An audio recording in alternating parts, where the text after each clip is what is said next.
decided that I would rack my brain for all of the possible mistakes that I could come up with. And I came up with four different categories of mistakes. Today, we're going to talk all about sleep mistakes. Now, for some of you, you're like, wait, what? Sleep? Weight loss? We'll get to it. So, if you're ready, let's go. Hey, mamas, Alexandria here, a 35-year-old toddler mom, therapist, and gym rat. I lost nearly 40 pounds postpartum and it changed my life. So now my goal is to help other mamas and other women to be the best versions of themselves and to meet their goals. So this video might be a little bit of a surprise to you, and some of you might be like, what does sleep have to do with weight loss? Well, sleep has a lot to do with weight loss. I won't get overly nerdy with you today, but the long of the short is that sleep is really important. And I want to tell you four sleep mistakes. I think there are four.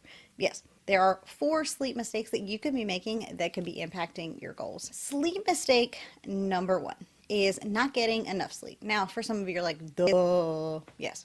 Okay, fine. But not getting enough sleep really is important. And it is important from a weight loss standpoint, really for a couple of reasons. The first reason being that it's really important from a recovery standpoint for your body to get adequate rest. Now, that doesn't mean that you need 100% sleep all of the time necessarily, and that you can't function on like lower levels of sleep.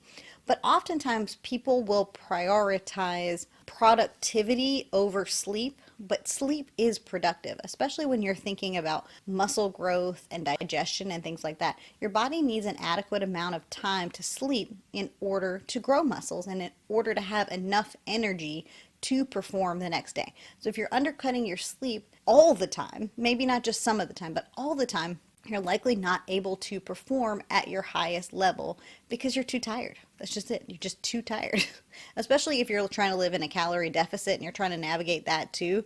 So you're putting yourself at a disadvantage for reaching your goals because you're too tired. Mistake number two, sleep quality issues. Now, I have been on a deep dive about sleep quality. That's part of why I love my Whoop, is because it tracks my sleep. I did a whole video about Whoop a little while ago. I don't even know anymore. I can't keep up anymore, but it'll be linked in a card if you want to see it about why I have a Whoop band. And part of the reason that I have a Whoop band is because it tracks my sleep. It's really important that our body go through each of those each night. And depending on your age and all of those sort of things, your body needs different amounts of sleep. Like young kids and young people, like my son needs more sleep than I do. My son needs like 12 to 14 hours of sleep all total. Whereas, someone my age in my 30s needs, I think it's like 8-ish hours, 6 to 8. But it varies based on your age and also, a lot of like personal independent factors. But regardless of that, we all go through the four different like sleep cycles, and each one impacts us in a certain way. I will put like a graphic of some kind of the different sleep cycles, but we pivot through all of the sleep cycles throughout our night. And also sometimes if you're waking up and you're really tired, there's also a chance that you've woken up in the middle of a sleep cycle as opposed to at the end, because the sleep cycle itself takes approximately 90 minutes. There's some deviation in that depending upon the person, but each sleep cycle is roughly 90 minutes in duration. And so if you're like getting woken up in the middle of that, you can feel more tired than if you're waking up closer to the end. That's why for me, one of the things I've noticed about myself is, like I said, I track with my Whoop, and on the days that I get more than 100% of my sleep, like I oversleep my alarm or I turn it off or whatever, I will typically be more tired. Hit my microphone, sorry. I will typically be more tired than if I get up like when my alarm goes off, even if I haven't hit 100% of my sleep need. Because once I've over exceeded that 100%, I've started marking into that new window, that new like sleep window. So I'm waking up more tired. Does that make sense? Hopefully it makes sense. I'll try to put like some pictures and stuff. But so it's really important. And so if you don't already have a sleep tracker, I highly suggest one. Really helpful to be able to track your sleep and know. I believe, so my understanding is, I don't have an Oura Ring, but my understanding is that the Oura Ring is really good for sleep tracking. So that might be a good option if you're not interested in tracking like fitness goals too. You're just interested in like sleep. It seems like that seems to be one of the really good ones. I don't have it personally, but if you have an Oura Ring, let us know. I'd love to know. If you love this kind of content, I would would love if you would come and join us non-judgy mom friends. I would love to come and be your non-judgy mom friend who comes along and helps you to meet your goals. So if you love this kind of content, if you're finding it helpful and useful, please make sure that you subscribe and say hello in the comments. I want to say hi to you. I want to talk to you. I want to be your friend. So please come and say hello. Tell me you're new. Tell me you're not new. Whatever you want to say. I would love to hear from you. Two more. Sleep mistake number 3 is not having an adequate sleep space and sleep routine. So this one really applies to number 1 and number 2 because it's really important that we set ourselves up to sleep well. And I'm sure many of you have heard about things you should and shouldn't do before you go to sleep. We'll go over a few today, but if you have questions, feel free to ask. So it's really important that we try to limit blue light 30 minutes prior to bedtime. I know that's hard.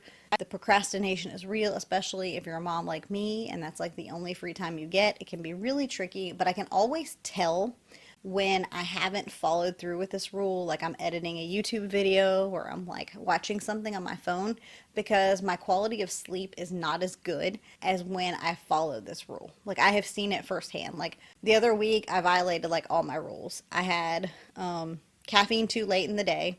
I don't drink, I shouldn't say I don't. I try not to drink caffeine after about 2 p.m. in the afternoon because otherwise it will keep me awake, because I try to go to bed at like 9:30ish, sometimes 10 at the latest. And so I had caffeine too late and I was editing and I had alcohol. Like I was just doing, I was just breaking all of my rules and my sleep paid for it. I'll see if I can remember which night that was. I don't remember.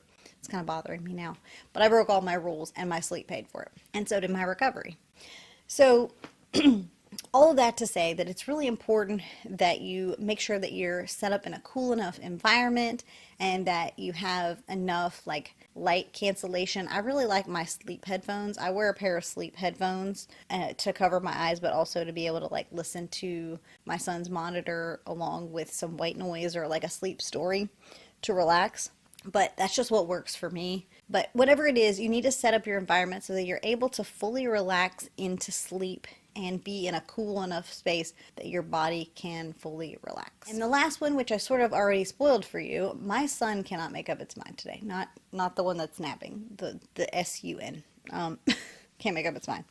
But the last one I sort of already spoiled for you is alcohol too close to bedtime. The problem with alcohol, and I did a whole video on this, I actually did a video related to Jaclyn Hill talking about alcohol, and I spent a fair amount of time talking about this. So if you want to see it, I will link that in a card for you.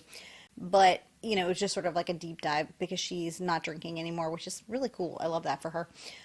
But I was talking about the idea of sleep and alcohol. And the thing about sleep and alcohol is that if you drink too much alcohol, you're really just passing out.